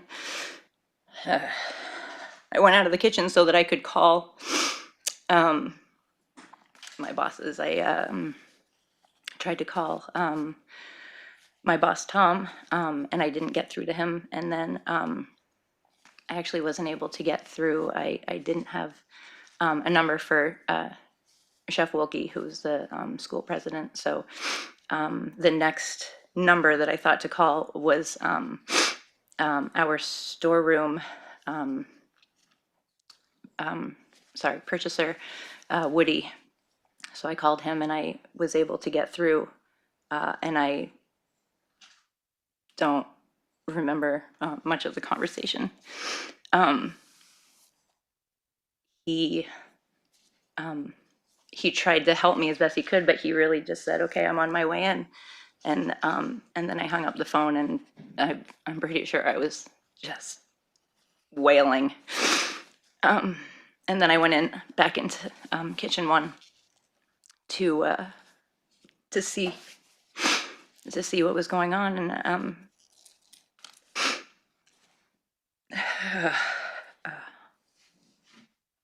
I don't recall much after that. Do you remember when you went back into the kitchen, if Clarenda was still performing chest compressions, if anyone else was in there? She was still performing compressions, and I believe Shauna was still in there at that point. I believe Shauna was still in there, and so I went back to where they were, down on the floor, and I don't know. It was obvious that that Dan was gone.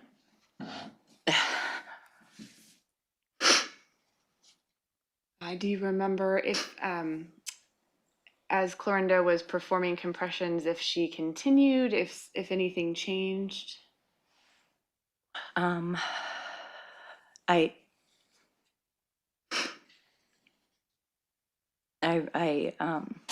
I realized that Dan was gone, I told Clarenda she could stop.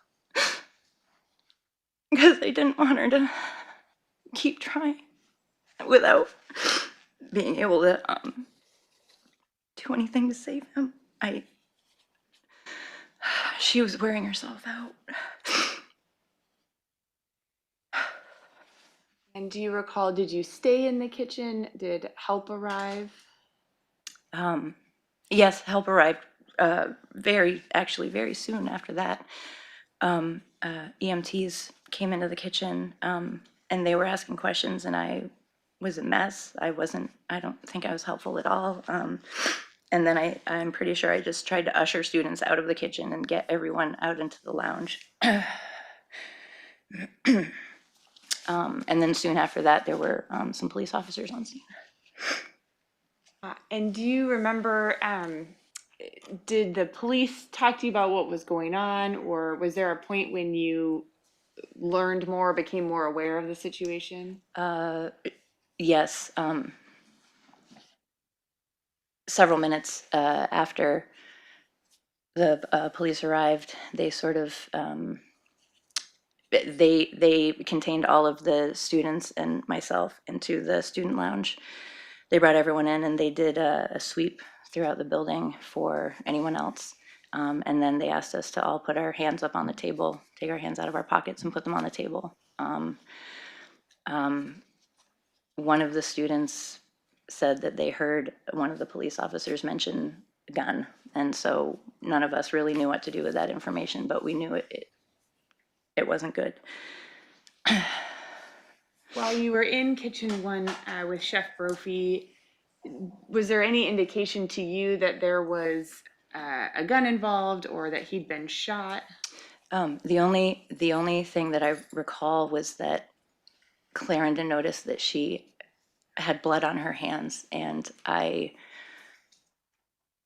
assumed it was just from doing very, very firm compressions. I didn't think at all about a gunshot. Do you recall, as you were with Chef Brophy, if you saw anything on the ground or if any items were around or moved? I don't recall. I really don't recall. What about in the kitchen itself? Do you remember if it looked like it normally did, if anything was out of place? In that half of that kitchen, there were some stainless steel tables that were occasionally in different arrangements depending on what the needs of the class were. So it's hard to say if they were in a normal arrangement or if they were out of place. I'm not sure.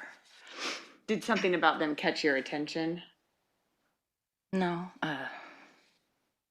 No. Do you recall how they were positioned in this particular instance? I believe that they were, I believe it was two stainless tables and that they were oriented parallel to each other, sort of right here in the kitchen. But I don't recall if they were in that exact position. And as you went through the school that morning, when you got there and sort of the path that you've described as you walked through in various places, did you notice anything unusual or out of the ordinary as you walked around before you realized what had happened? No, I don't think I noticed anything unusual. Was anything appear missing or disturbed? Not that I recall. Any signs of a struggle or disturbance or anything like that? Not that I recall.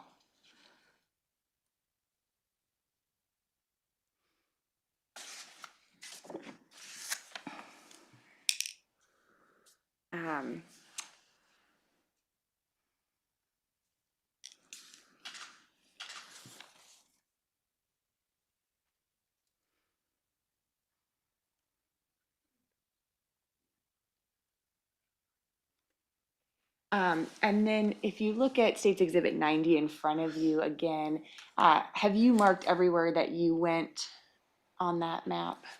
No, I need to mark the path that I took exiting the restroom.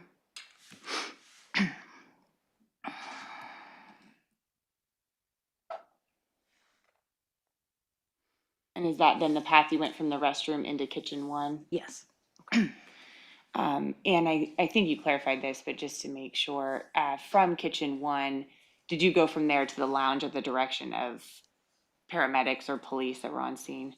Yes, when the EMTs came in, they were asking questions, and again, I don't think I was much help, but they obviously very quickly took over, and then yes, I tried to just push students into out of the kitchen, basically.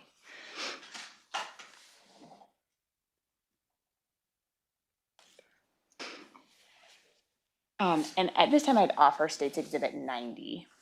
No objection. And you've talked a little bit about Chef Brophy and your relationship with him. Did the two of you talk much about personal lives or plans for the future or anything like that? No. What did you mainly talk about, work, or what did that look like? Yeah, really just about work. I mean, we have a lot of mutual friends, but we weren't social at all. So our only commonalities were work. Did he ever talk to you about retirement or anything like that? No, not that I recall. That's all the questions I have, Your Honor. Take our afternoon break. Okay. So we'll be back on the record as close to 3:55 as possible, but we'll have the jury excused to the jury room. Okay, Judge, would you like us to go off record now? We can go off record. I'm actually gonna go ahead. Okay, we'll go off record. All rise.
All rise. All right, please be seated. All right, you can continue.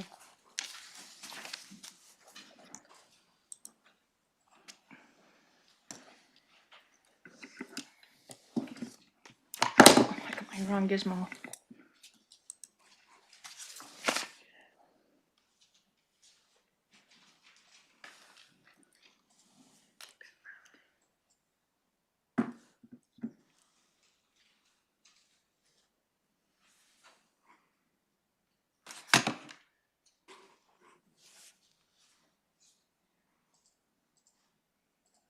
Whenever you're ready, yes. I'm Thank you, sorry. Your Honor.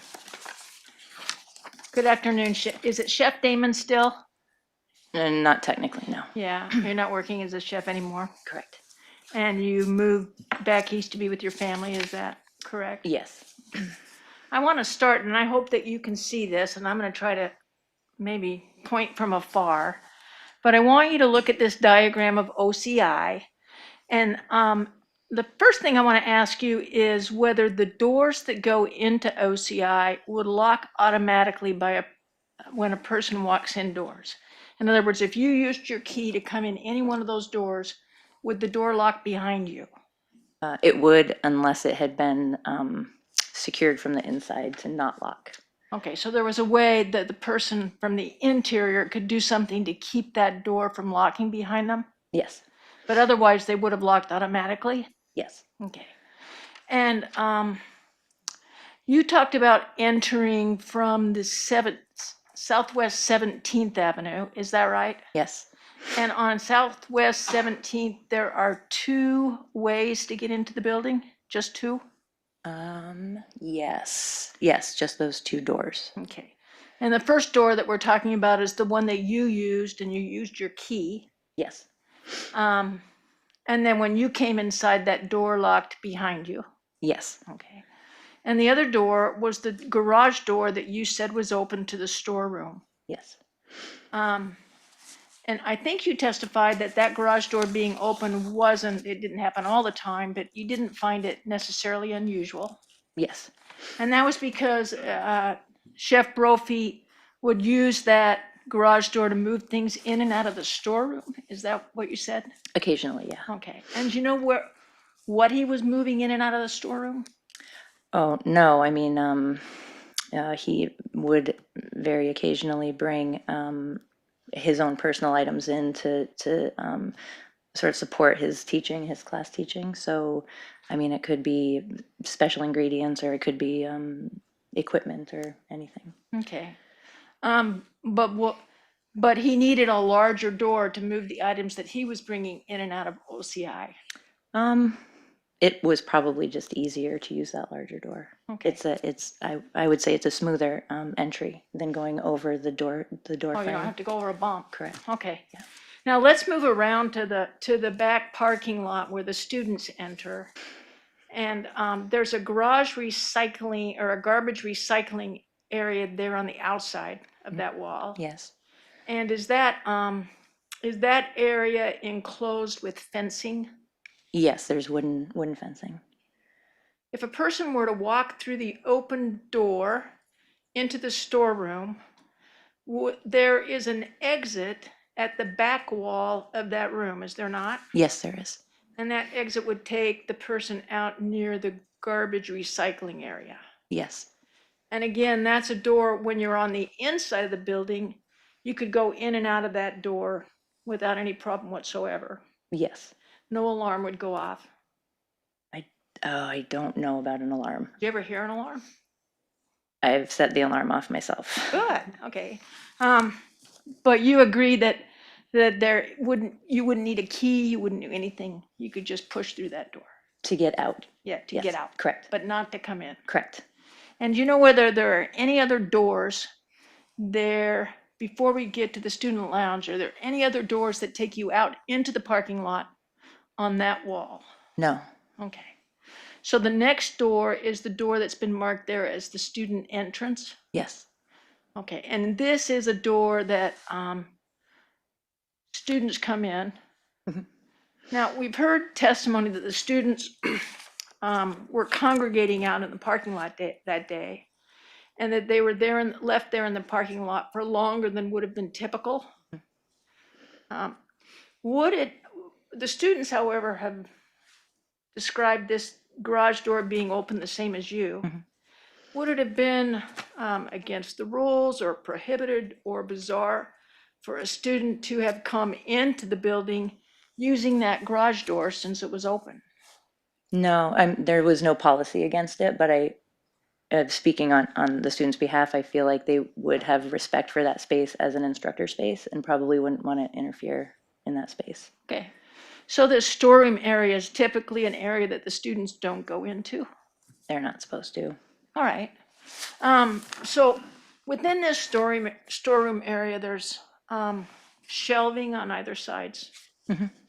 And on that shelving is different kind of equipment. What else, can you recall besides like cleaning equipment and other things, what would typically live on those shelves? It would be all of our dry goods, ingredients, canned goods,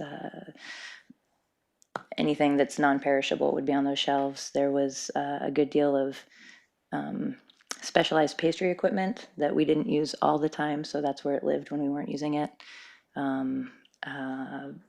Plastic goods, to-go containers, plastic wrap, foil, things like that. Okay.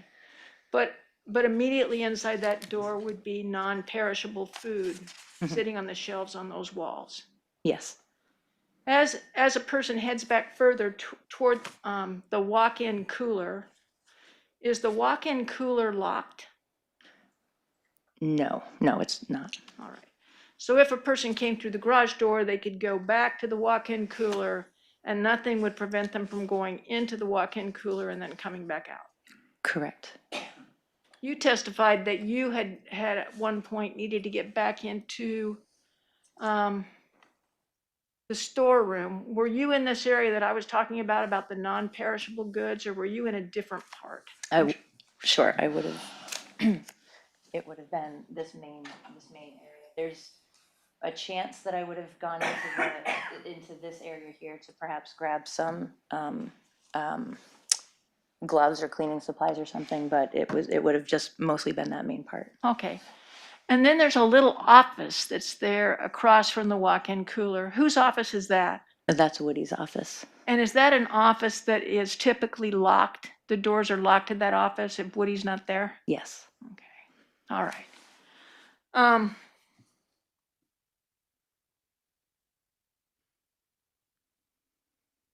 Let's go then to the front of OCI on the Jefferson side. There are what, 1, 2, are there 3 entries from Jefferson? I believe there are 3, yes. Okay. And the entry that is in classroom D down there in the corner, that would exit right onto Jefferson Street, is that right? It would, yes. Okay. And again, that's a door that's locked from the outside, but not from the inside. Okay. And it looks like there's another door that fronts Jefferson that goes into the dining room. Yes.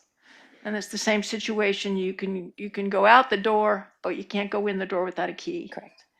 And then there's this public entry, and it's been described that the fire people or the EMT people came in through the public entry. Do you know how they would have gained entrance through the public entry that goes into that dining room?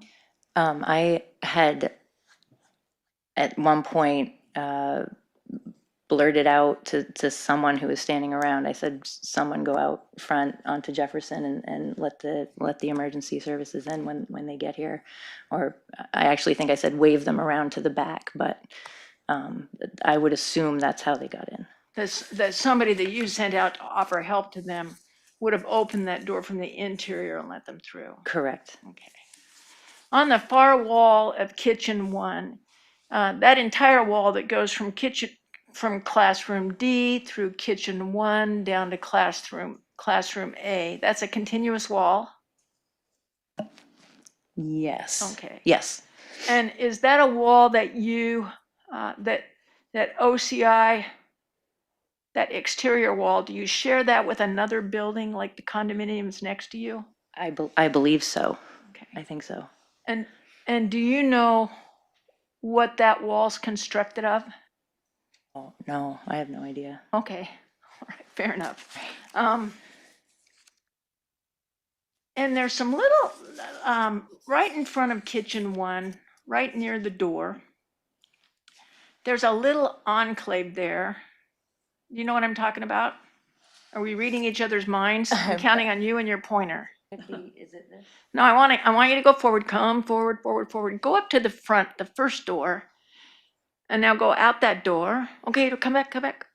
Turn. What's that little room right there?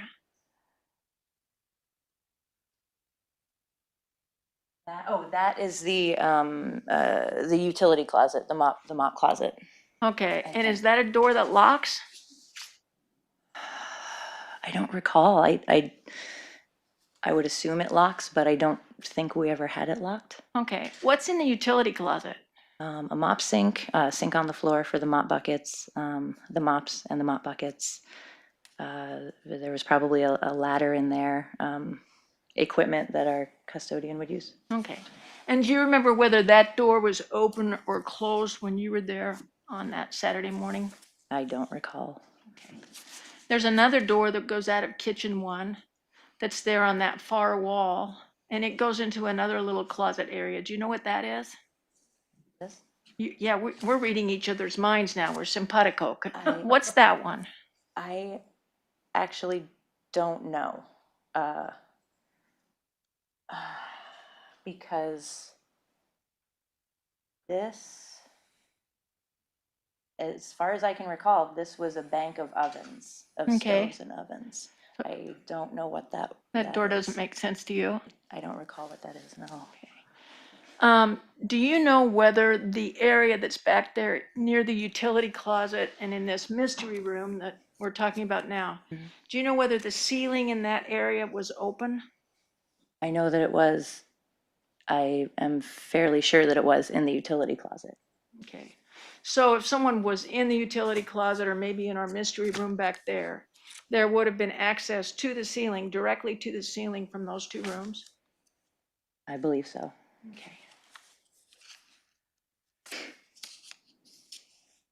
Now, you testified that on this morning that you saw that the storeroom door was open, but instead you used your key to come through the employee door. Can you Yes. explain why? I honestly can't explain why. Maybe it was force of habit. I don't know why. Okay. I noticed that door was open, and honestly, there's a good chance I just didn't want to walk the extra steps. Okay, fair enough. You testified that you didn't see Chef Brophy that morning. Would it have been typical for you when you arrived first thing and started to set up for class to at least greet him? No, not typical. Really? No, because we would have been in different classrooms, different kitchens. We would have eventually crossed paths, but just upon entering, You wouldn't have said, not. "Hi, Dan." I probably wouldn't have seen him until several minutes later. You said that your classrooms were typically classrooms B or classroom C. Do you know which classroom Dan Brophy would have been in on June 2nd? Classroom A. And that's the classroom that's right there by the student lounge. Yes. It's my understanding, correct me if I'm wrong, that kitchen one isn't typically used for classes. Is that right? Is that a beginner kitchen? It is a beginner kitchen. On the weekends, we had the luxury of space. So, for instance, sometimes we might demo one thing in a certain kitchen and then maybe use the adjacent kitchen for a plating setup or something like that. But you were setting up in kitchen 2. Correct. And you expected that your students would join you in kitchen 2 for your class. Yes. And that leaves kitchen 3. And is that where you expected that Dan Brophy would be that day? It wouldn't have surprised me to see him in there. He enjoyed using Kitchen 3, but the culinary classes would move between Kitchen 3 and Kitchen 1. Those were the savory kitchens, really. Okay. So depending on what he was teaching, he may have utilized either Kitchen 3 or Kitchen 1. Okay.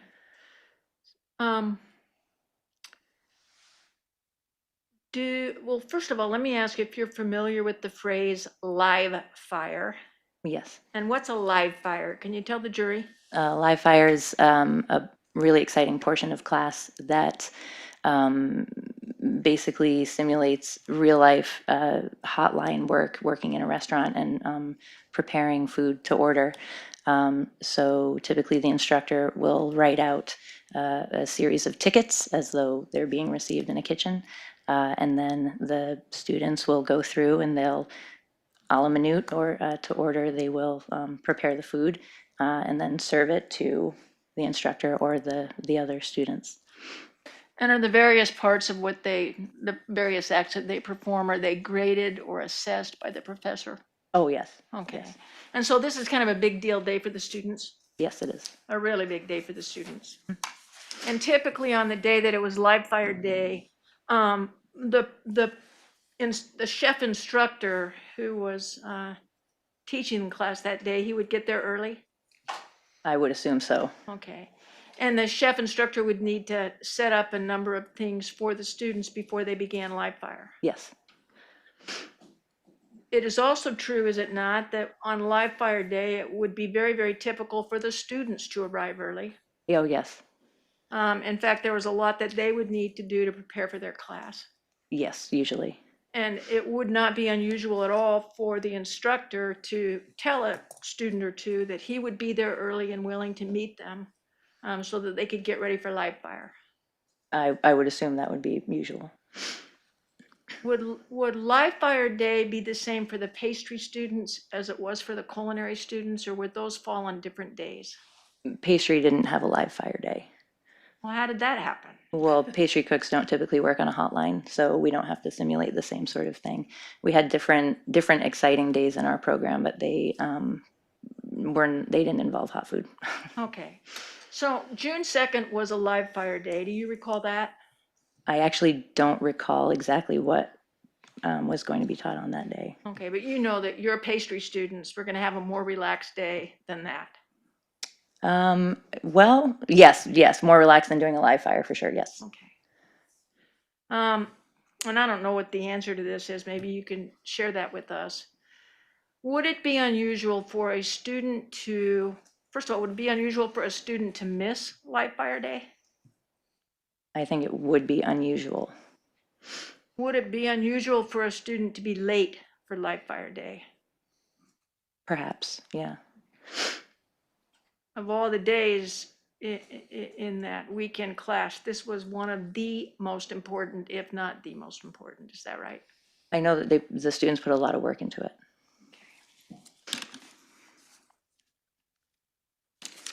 We heard from another witness. Well, let me ask you this first. You said that you were setting up in kitchen 2, and you actually walked through that door. Is there really a door there between kitchen 1 and kitchen 2, or is that just an open access? There's a door, a swinging Okay. door. Is it, on that day, that door was not closed, though? That door was fully open, was it not? Yes, probably, well, at least mostly open. Okay.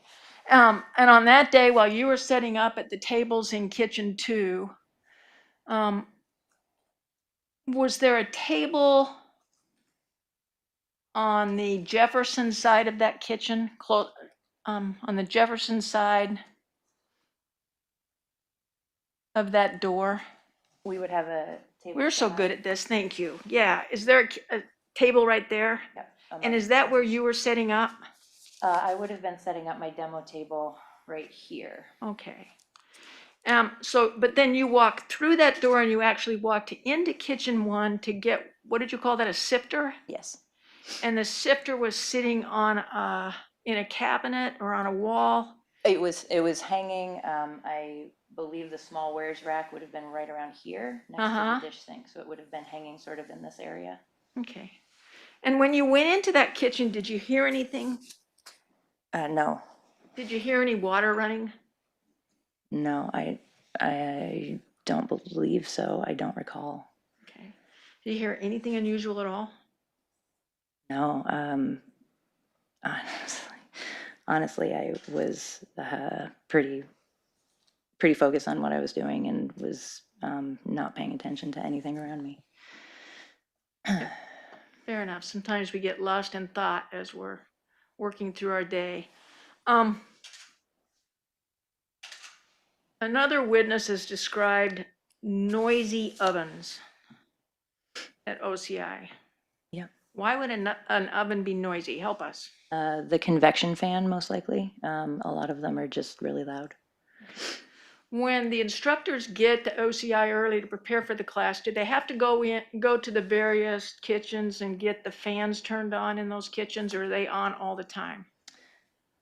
Oven fans? Yeah. The oven fans usually will only come on when the oven is turned on itself. Did you need to turn the ovens on to prepare for your students' arrival, or would they have preheated those ovens when they arrived? For my class, I don't believe we had to use ovens that day since we were doing decorative work. Okay. So I don't think I turned any ovens on in my kitchen. All right. The culinary instructor who would be teaching live fire, though, would need to prepare both the ovens and I'm assuming the ranges for the students to use? Yes, the ranges are ready to go, but the ovens would most likely need to be preheated. Okay. And when you say the ranges are ready to go, are you saying that we have the pilot light on and so all they need to do is turn that on? Correct. There's a very, very expensive commercial ventilation system in this school, is there not? There's a good one. Yeah. It's probably expensive. Okay, but it's a ventilation system that's specific to commercial kitchens, Yes, right? yes. And is this ventilation system something that's on all the time, or is it something that the instructor would need to engage when he arrived at OCI? They would be left on all the time just because the pilot lights are constantly active. Occasionally, we would turn them off if we were having a demo in the kitchen and we needed to be heard. Okay. Because the hoods could be noisy. We talked earlier about the walk-in cooler and the storeroom, and I think you said that you thought the students would have respected that boundary and would not have gone into that room. Yes. Okay. That's a room where the food is. Mhm. That's a room where like the meats and things are back in the cooler. Correct. And so a professor who was waiting for his students to arrive for live fire would need to go into that area and pull the product that the students were going to use later on in their class. Yes. Did you notice whether any product had been pulled, not by you, but by someone else on June 2nd? No, I don't recall that. Okay. Could have been, could have not? Yeah, I don't remember.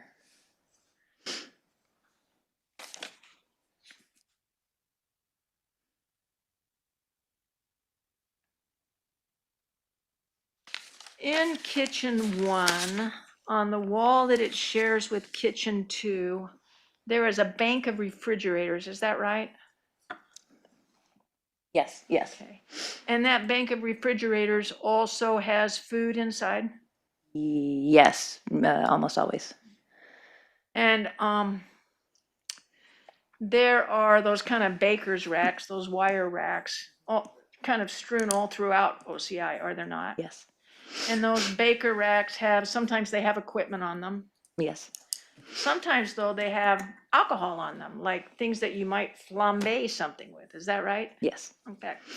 There are a number of different places throughout OCI that alcohol would be stored.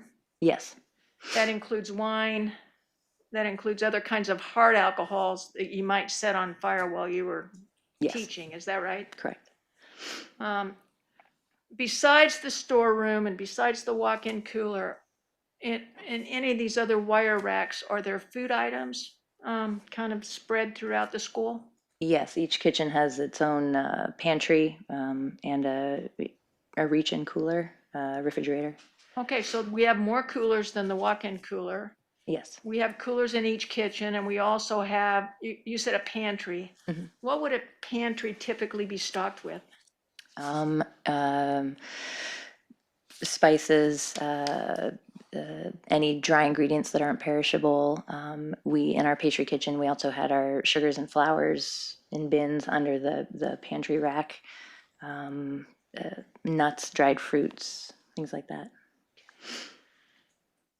Chef Brophy brought 2 carts that he would typically leave in the student lounge. Do you recall that? Yes, I think so. And those were little wagons, kind of wagon-sized carts? Yes. Those were wagon-sized carts that he would bring in and out through that storeroom. Is that right? I assume so. I assume that's where he Did you ever entered. see him do that? I didn't see him actually bring the carts in, no. Okay. But you do know that he had those in the student lounge? And you know that he would replenish the items that were on those carts, what, weekly? Do you know that? I don't remember the time frame. Do you remember what kinds of things were on the carts? Yeah, it would be, a rotating selection of maybe canned goods that he had made, maybe bulk spices that he purchased and then broke down into usable quantities for students to get to experience. Things that you might not typically otherwise have access to. Okay. So those carts would be filled with food items as well? Yes. And also associated with those carts was a little plastic pig bank. Do you remember that? I do, yes, Okay. yes, And that's how the students would pay for the items that they were taking off of these carts. correct. There was an honor system, and the student would put money in the pig, Yes. or sometimes an IOU in the pig. Oh, that sounds right, but I actually can't verify that. Fair enough. Have you ever been there when Chef Brophy was trying to get the money out of his pig? No. You never witnessed that? Mm-mm. And do you have any personal knowledge regarding how much money he might glean from the pig at any given time? I could guess, but honestly, no, I have no idea. Okay.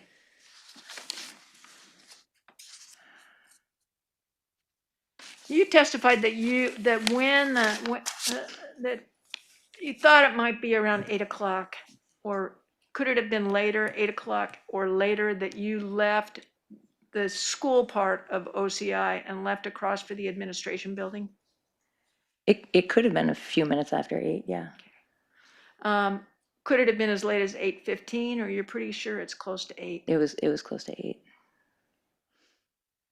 So if the call that Ms. Dooley made to 911 occurred at 8:24, it would have been 24 minutes between the time that you opened that door and Ms. Dooley called 911 for help. Yes. Does that time frame now, as you think about it, seem right? It seems like it happened a lot faster than that.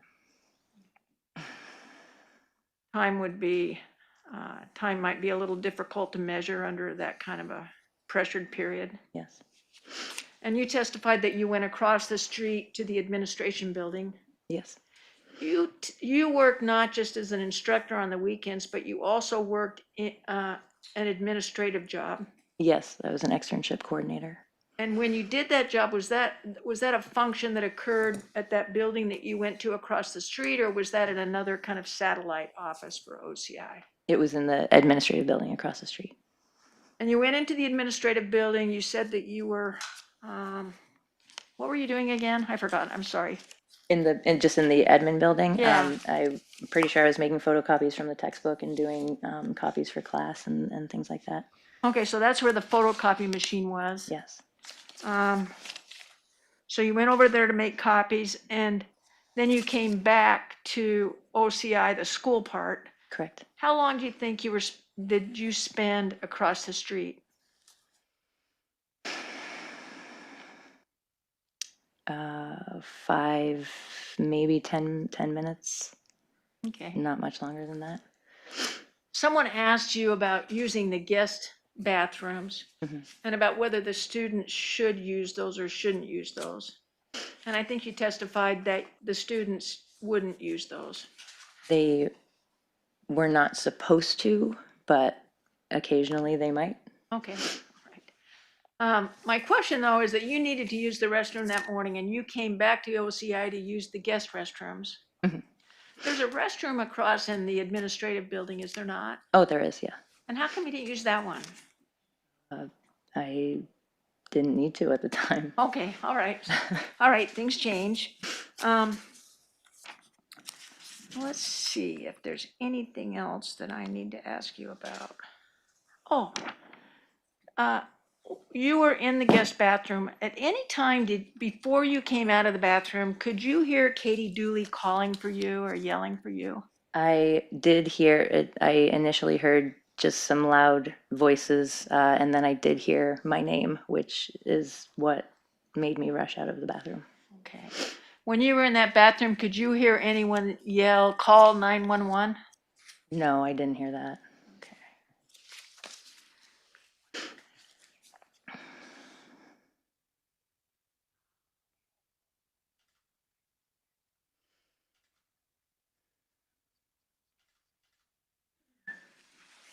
Do you remember a waffle iron being left in kitchen 2 where you were working? A big commercial waffle iron?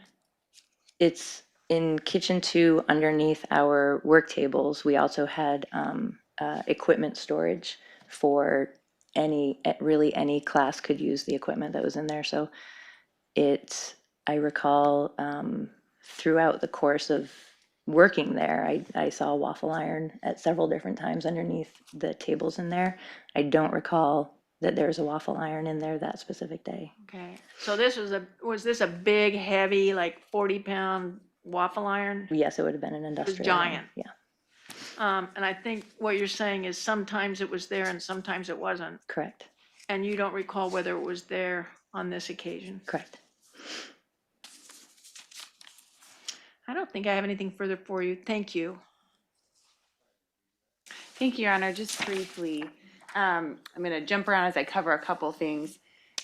You mentioned in some of the storeroom area and then into that hallway, in addition to food and pantry items, you mentioned, and non-perishable goods, you mentioned there was specialized pastry equipment. Yes. What do you mean by that? Like, we would have molds for making molded chocolates. We would have, that's where we held our chocolate for making candies, because it wasn't something we used all the time. Food colorings, backup supplies of other things that we didn't need to have all the time in the kitchen. And are those fairly valuable items? To most people, probably not, but to a pastry chef, yeah.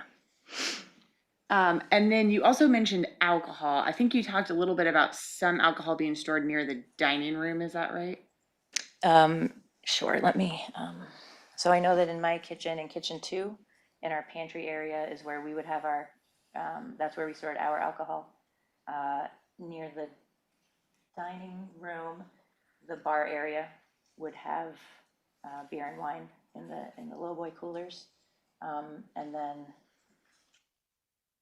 I mean, the other kitchens would also have their own alcohol supply. And was the alcohol stored just in the kitchens? Is that what you were saying? Oh, yes, yeah, it was really just for cooking. Okay. All right. And then you mentioned, as you were talking about the doors, particularly on Jefferson Street down there, there's a couple fire exit only doors. Yes. Do you know if those have an alarm that is the same alarm or a different alarm as the rest of the building? I don't know. Okay. I don't. I have to assume that they are also alarmed, but I don't know.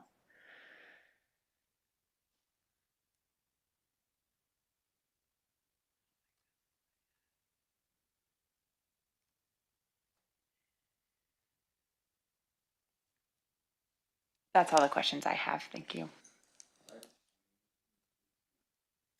And I'll ask each side for the state. Yes, Your Honor. Nothing further. Thank you. All right, okay, you can be excused. Thank you. Then, Mr. Overseer, I was going to ask you, we certainly have time to start the state's witness. I don't know what makes sense, though, since I don't know how lengthy that witness will be. No, Your Honor, we tried to put together as best a schedule as we could. We actually had Miss Damon scheduled to be our final witness for the day. Okay. So we'd ask the court if we could pick up tomorrow morning. All right, so we will break a little bit early today, and then again tomorrow. It's 8:30 is when we're having them come, right? Yes, but I think we could have our jurors come a little bit later. Sounds like everyone was here promptly today, so why don't we just have you come at 8:45 tomorrow? All right, and with that, We'll go off the record, and I'll go ahead and end the WebEx for today.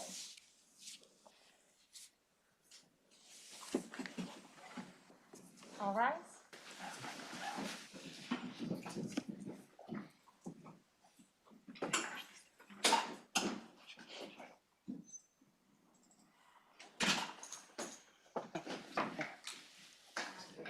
Follow me.